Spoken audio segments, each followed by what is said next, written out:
Hello, everyone. My name is Shay, and welcome to my prevention strategies. So, I decided to do planning transitions. The purpose of this is to minimize disruption, reduce behavioral issues, and create a smooth flow throughout the day. It helps children feel secure and understand what to expect, which supports their emotional development. It also provides opportunities to teach self regulations and independence. So there are many steps of implementing transition strategies, but I like to use a before, during, after transition steps. For before, it's important to start by creating a consistent daily schedule that includes time for activities as well as planned transition periods. Additionally, preparing clear cues such as visual signals, songs, or verbal warnings helps children recognize when a transition is approaching. And during transitions, we can engage strategies like singing songs or playing word games to help capture the children's attention. Um, this makes the transitions more enjoyable and signals a change is coming. And we want to give children enough time to wrap up their current activities so they don't feel rushed. And usually, if we do have another teacher with you, they can also start setting up the next activity in advance just to help maintain the flow and the thing keep things moving smoothly. And then after transition, it's important to acknowledge and celebrate children's efforts by offering positive attention and verbal praise. This reinforces positive actions, but also boosts children's confidence and readiness to follow the next step in routine. So, examples across multiple classrooms and school contexts. Transitions in the classrooms and across are an integral part of the day, occurring everywhere, whether it's moving from arrival to breakfast, outdoor to indoor play, or art to circle time. In the childcare, transitions are constant and present throughout the day. For elementary school, transitions may involve shifting between subjects, such as from math to reading or lunch to music class.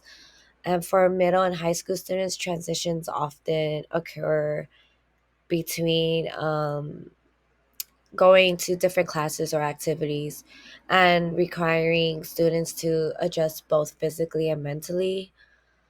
Some examples that parents can do at home is that parents can create a visual schedule to help children transitions between daily activities. For example, pictures or charts could be placed in children's room or the kitchen, not library, sorry, or living room, just to show what comes next. And just like in the classroom, parents can also give children a warning before transitions.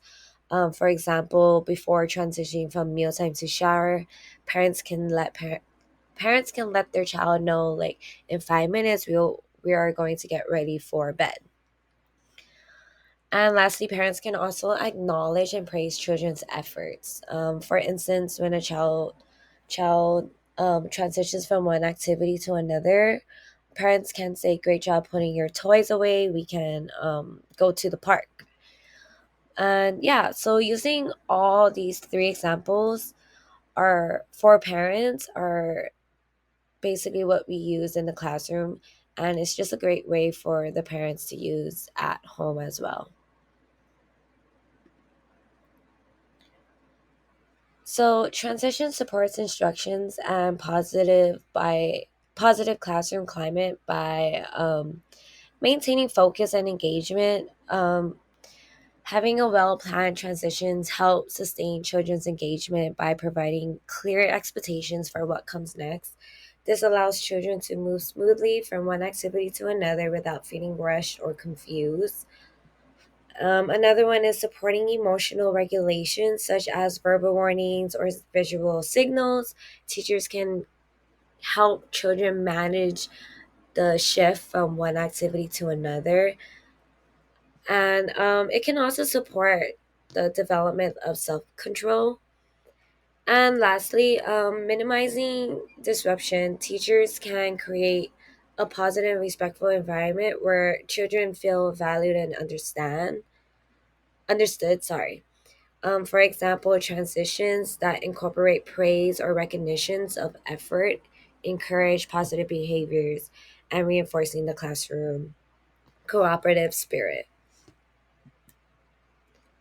So I found three resources that I could show my colleagues. The first resource provides strategies for helping children transition smoothly between activities and places. It suggests using timers, visual schedules, and engaging routines to prepare children for transition. It also gives tips you can do at home with your child, or you can also give this PDF format to parents as well. The second resource highlights strategies such as visual schedules, routines, and rituals, and it offers specific activities, idea such as songs, games, or sensory cues to make transitions smoother and more enjoyable. And the last resource covers three transition types that can enhance classroom success. I know it focuses on kindergarten and first grade students, but the strategies are also useful for toddlers and preschool. There's one method that stood out to me, which is called the secret walker. I plan to adapt that for my group, but I can replace it for a secret sitter. And it's just a smooth transition during circle time or going to the next activity. And for my interactive strategy, I will be using the before, during, after transition steps that I mentioned in the beginning from my free play to outdoor activity. Basically, for my before transitions, I will give my children a 5 minute warning to let them know that it's almost time to transition to outdoor play. And during that transitions, I will announce it's time to clean up. And I usually like to sing the cleanup song, or I also like make up my own words using the tempo of the cleanup song. And during that time, I will assist children, or I'll encourage children to help others.